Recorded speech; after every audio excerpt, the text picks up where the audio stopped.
I lost 30 minutes of that anxiety clock there getting up the steps. I'll take that back. So I am delighted to come and speak to you today about a topic I am absolutely passionate about. And I have got the easy job here because I'm following 4 wonderful speakers. And I have basically just stolen everything they've said for my talk. So the themes have been psychology throughout every talk. I recently went to Stephen Bartlett's talk, and I was delighted he ended up saying, invest in psychology. I may be biased, but I agree with him. The themes have also been data and feelings, and that's what we're going to look at here. So I'm a psychologist, and it will not surprise you. I'm going to ask you this question. Nikki also asked it. You asked it several times. So stop and think, how do you feel right now? And I can ask this question with absolute certainty. I will get an answer from everybody, because it is a universal human trait to feel. We all feel. We might be feeling absent at times. We might be feeling hungry. We might be feeling we need to go to the toilet. We might be feeling bored, hopefully not right now. But we all feel something. Why is it universal? It's universal because it tells us we need to do something about it. Hungry, we eat. Tired, I get a coffee. I should sleep. So it's universal because we need to do something about it. And we feel this on 2 dimensions. The first dimension is energy. So feelings are around energy. Is it high energy or low energy? And the second dimension is pleasant or unpleasant. And you can sit anywhere on this compass for feelings. But I'm also a neuropsychologist, and that means I'm obsessed with 2 things. The first one is brains. I am absolutely obsessed with brains. Brains are amazing. They're absolutely the most amazing machinery in the world. But brains are designed to keep you safe, which is relevant because it's a safety conference. And they keep you safe by analyzing data. And that data can be internal or it can be external. And that brings me to my next obsession, which is data. I'm obsessed with data. My colleagues moan when I enter a meeting because I'm obsessed with data. I talk about it all the time. We build our work on data. Now, this is interesting data here because it taps into the talk by Will, where he talked about all minds being different. And all minds are absolutely different because this ginormous number here is how many neurons we have in this room. That's because each of you has around 85 billion neurons in your brain. And they connect through a myriad of multiple networks. And that means not one single person in this room has a brain that functions like anybody else. In fact, not one person in this world has a brain that functions like anybody else. Every single person's brain is different, and that's critical. And in that network, we have a very, very special network, and it's called the interoceptive network. And this network is designed to understand how you feel. Billions and billions of neurons in your brain try to help you understand how you feel. It's very important. But we've got a problem, because there's data we often ignore, internal data that's critical for work. There's a reason for that problem. I blame this man. This is Plato. It's a 2,500-year-old problem, and we still buy into it today. But we'll come back to that. So what is the data we need at work? Well, you've had many, many clues today. This is my interpretation of it. Now, Nikki talked about hope. Will talked about fear. Ted talked about anxiety at one point. And Lorenzo, you talked about anger. We've all talked about something, but nobody has named it, because the data is emotions. Emotions is the data we need at work, and we need to understand at work to make work work. So emotions is critical for work, and we know this. We have lots of data to back this up. How we feel is critical for many aspects of work, including health and safety. How we feel determines the health and safety culture in our organization, but how we feel also gives us data that helps with health and safety. It's important, as Lorenzo said, for performance and productivity. It's absolutely critical. It's important for equality, diversity, and inclusion. Like Ted said, we need to understand other people and how they function to enable that. And of course, well-being. We're all talking about workplace well-being, and that's about how we feel. So if we want to understand workplace well-being, we need to ask about emotions, engagement, and innovation. As Lorenzo said, we innovate more when we feel better. And the central concept here is psychological safety. Psychological safety is fundamentally about how we feel. Do we feel safe? Do we feel trusted? Do we feel able to speak up?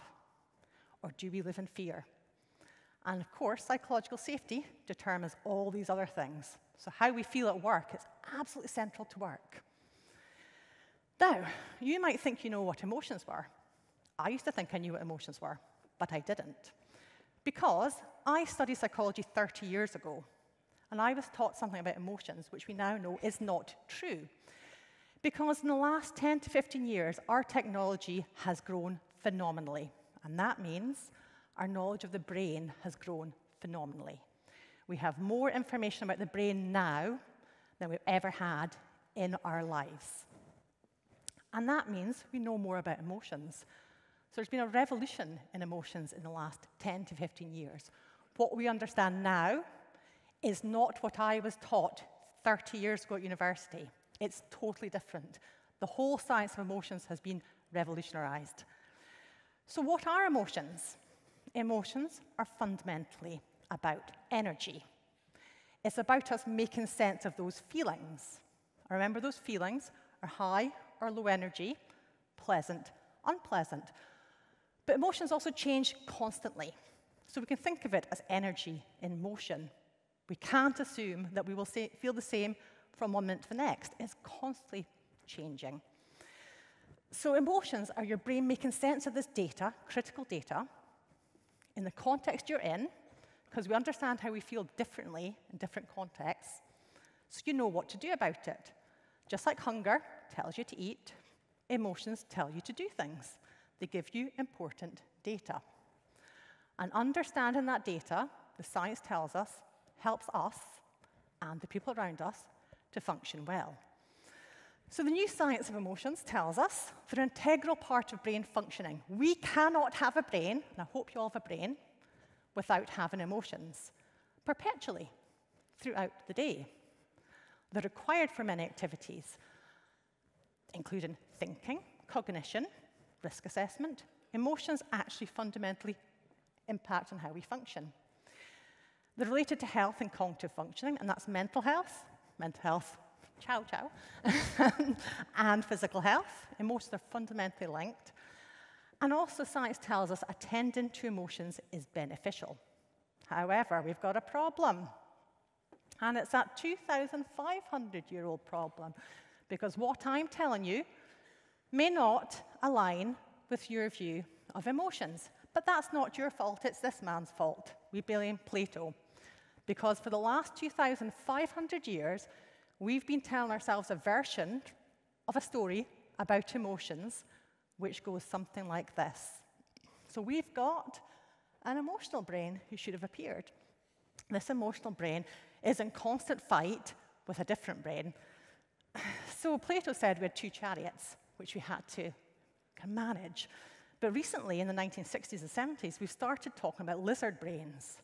There is no such thing as a lizard brain. It's anatomically incorrect. We need to chuck the lizard out. But that lizard brain is in a fight with your rational brain. Your rational brain needs to override irrational emotions, need to control them, need to overthrow them so you function correctly. But that's not right. The new science tells us something totally different. So, what does this mean for emotions at work?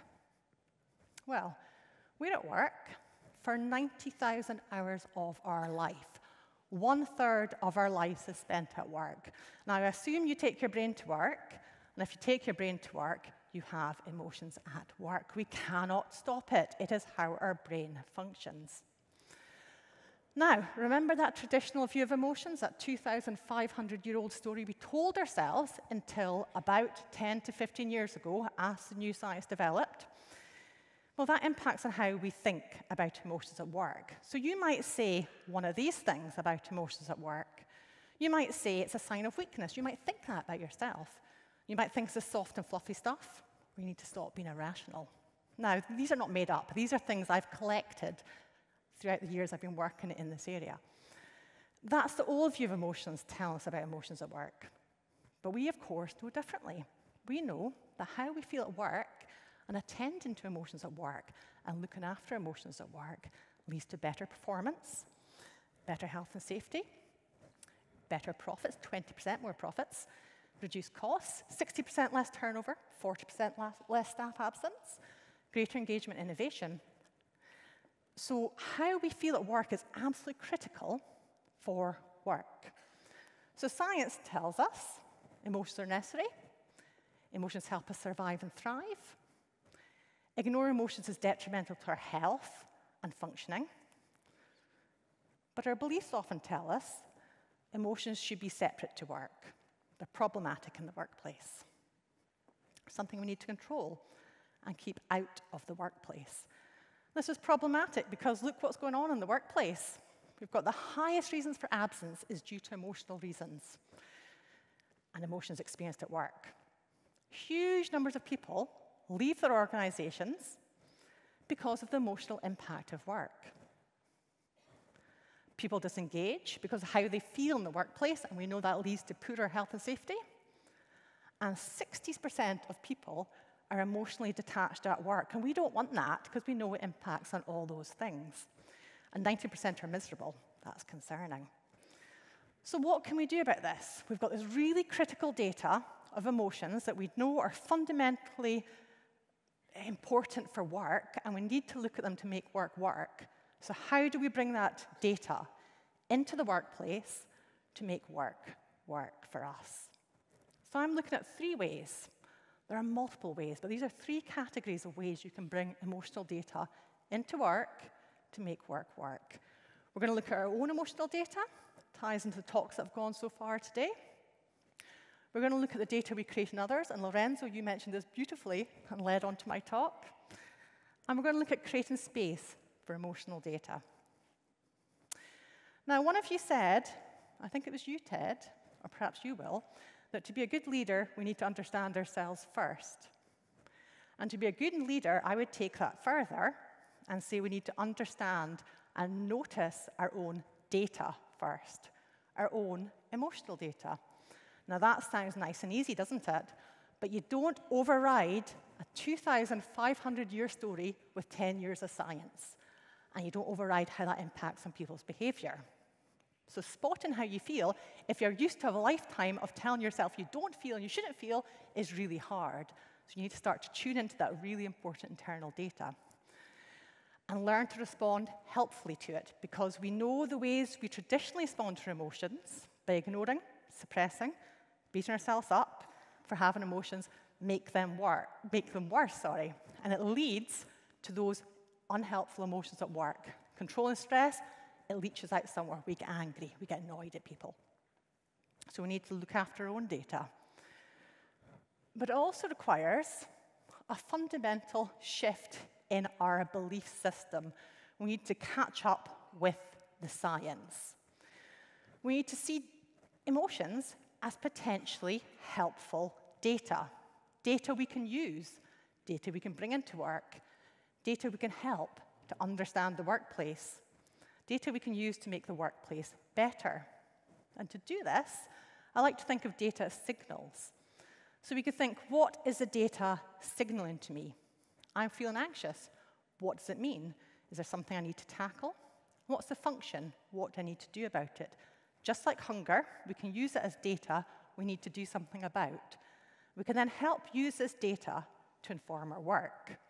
Somebody's feeling anxious about a plan you have. Why are they feeling anxious? What is it they're anxious about?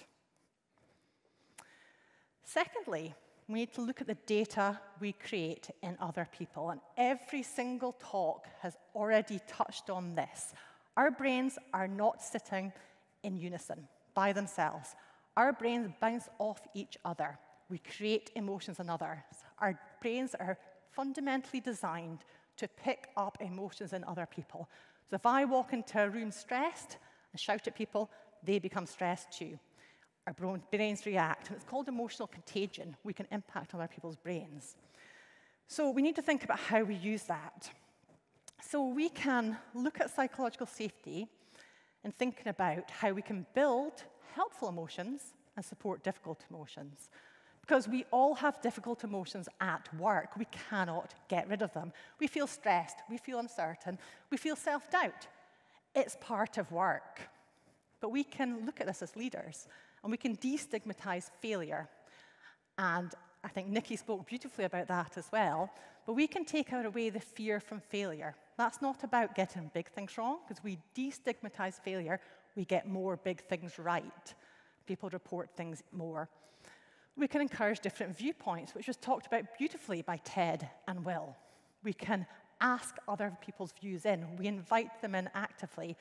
We overcome uncertainty. We overcome self-doubt. We let people raise their voices.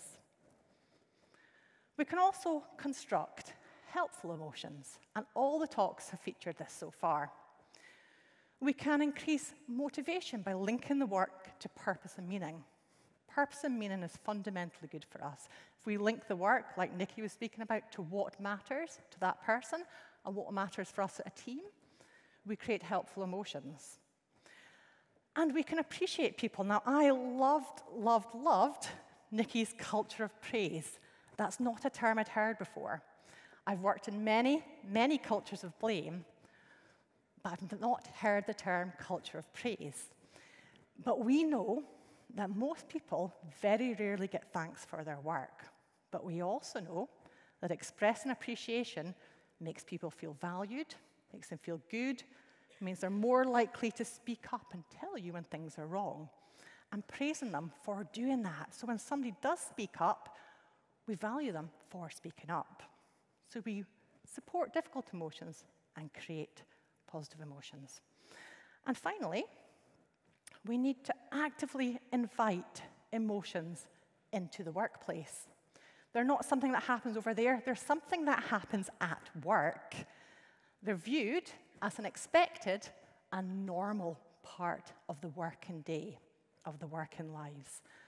And that might mean we frequently ask about the emotional impact or that emotional data at work. What's stressing you today?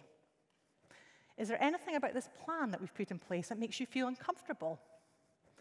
Is anybody feeling too uncertain to speak up? If they do, come and speak to me later. We raise those emotions. And we also reflect and have inquiry about what goes underneath the surface, because often we don't speak about emotions, so we need to find out about them.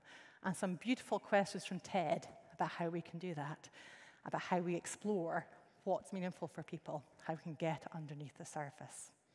So ultimately, building emotional data into the workplace is the key to creating psychological safety and a thriving, engaged workforce and a high-performing, successful organization. We shouldn't sideline emotions and put them over there, because they're not over there, they're here. And we need, because they come anyway, to put them at the heart of work. So I'm going to leave you with one question, because I have 22 seconds left, and my anxiety is increasing. And my one question is, what one thing can I do to build emotions and emotional data into my workplace after today? With 5 seconds left, I'm going to say thank you for listening. It's a big topic. There's lots to speak about here. It usually raises lots of questions. So I've left my details there if anybody wants any of those references I've mentioned or wants to know anything further.